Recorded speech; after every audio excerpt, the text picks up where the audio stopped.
आणि आता दिवसभरातल्या मोठ्या टॉप 9 बातम्या आपण बघूया। ज्योती मेटे आज शरद पवार गटात प्रवेश करणार। बीड लोकसभेसाठी उमेदवारी मिळण्याची शक्यता। ज्योती मेटेंनी काल पुण्यात पवारांची भेट घेतली होती।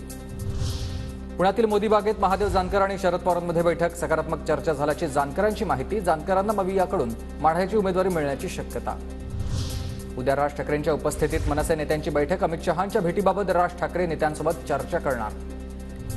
काँग्रेस आमदार राजू पारवे महायुतीच्या वाटेवर असल्याच्या चर्चा। राजू पारवे मुंबईत दाखल। महायुतीच्या नेत्यांशी चर्चा करण्याची शक्यता। रामटेकमधून उमेदवारीसाठी राजू पारवे महायुतीत जाण्याची शक्यता। उद्धव ठाकरे उद्या कोल्हापुरात शाहू महाराजांची भेट घेणार। शाहू महाराजांना काँग्रेसकडून कोल्हापुरातून तिकीट जवळपास निश्चित।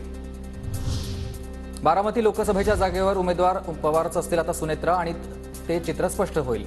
महायुतीच्या बॅनरवर सुनेत्रा पवारांना मताधिक्य देण्याचा निर्धार। बॅनरवर खडक वाचल्यातून 1 लाखाचं मताधिक्य देण्याचा उल्लेख।